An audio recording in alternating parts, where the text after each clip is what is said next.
गोटे क्विंटाल धान रे 5 रु 9 केजी पर्यंत कटनी छटनी होची। एठार विधायक माने मंत्री माने समस्ते छाती पिटी कहिथिले जे बिना कटनी छटनी रे आमे 3100 धान क्विंटाल पिछा देबु।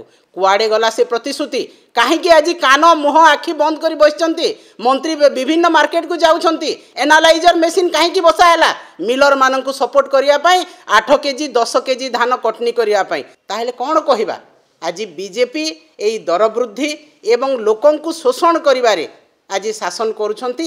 एवं आपण माने जदि देखिबे वर्तमान जहाँ प्रतिश्रुति देइथिले भारतीय जनता पार्टी शासन को आसीबा पूर्वरु संपूर्ण भाव में ताहा विफल होईछि। आज धान आपण माने देखंतु पश्चिम ओडिशा ओडिशार कथा धान बिक्री रे कोन कहिथिले जे बिना कटनी छटनी रे आमे 3100 टंका धानर मूल्य देबु। प्रथमे तो प्रधानमंत्री आसिले बरगढ़ को कहले जे आमे एमएसपी देबु, किंतु एमएसपी मात्र 2300 टंका हैला एवं 3100 टंका जो है 800 टंका आमे बोनस बा इनपुट सब्सिडी देबो। किंतु आपण माने जानतो मार्केट को वर्तमान टोकन मध्य संपूर्ण भाव में आसीने, अधा टोकन आसीनी चाषी भाई मानकर। मु भी जने चाषी, मु 500 क्विंटाल धान बिके वर्तमान पर्यंत मो टोकन फेब्रुआरी मासरे अछि। मु केबे धान बिकिबी पुणी केबे पल्हा पकेबी? तो मो भलिया चाषी हजार हजार लक्ष लक्ष चाषींकर टोकन एपर्यंत आसीने। जार टोकन आसीछि से माने गोटे एनालाइजर मेसीन लगेई छंती जो थिरे कि समस्त धान एफएक्यू मानर हो नाही, नॉन एफएक्यू बाहरुछि।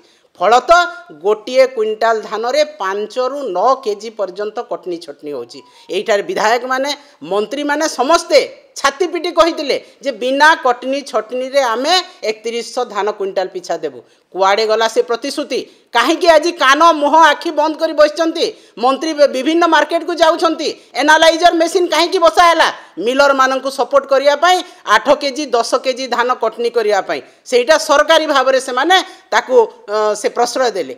तो वर्तमान दर वृद्धि कथा कह जाऊ, धानर एमएसपी कथा कह जाऊ एवं समस्त प्रकार नियंत्रण रे वर्तमान सरकार विफल होती।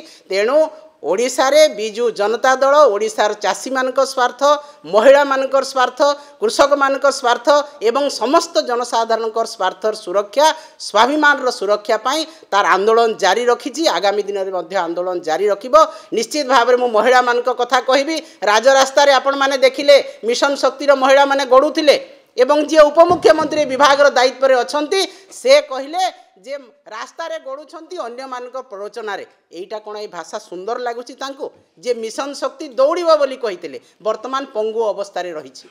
एवं मिशन शक्ति रे जो महिला माने आज दरमा पाउथिले 9 मास पर्यंत दरमा पाई नाहंती एवं आज रास्ता रे हजार हजार 10 20 हजार 25 हजार रु ऊर्ध्व महिला आज राजरास्ता रे गड़ुछंती। एया होची तांकर विश्वासघातकता। भारतीय जनता पार्टी जो प्रतिश्रुति देइथिले सेही प्रतिश्रुति आज विश्वासघातकता रे परिणत होईची। तेणु महिला माने कृषक माने एई ओडिशार जनसाधारणकर स्वार्थर सुरक्षा पाई बिजु जनता दल मान्यवर पूर्वतन मुख्यमंत्री नवीन पट्टनायक नेतृत्व में तांकर निर्देश रे बिजु जनता दल तार आंदोलन जारी रखिबो, विक्षोभ जारी रखिबो एवं आसंता 6 तारीख ए समस्त कथा को नहीं अहेतुक दरदाम वृद्धि को नहीं मुद्रास्फीति को नहीं एवं महिला कृषक स्वार्थ सुरक्षा पाई आमे विक्षोभ करिबो, आंदोलन करिबो। धन्यवाद।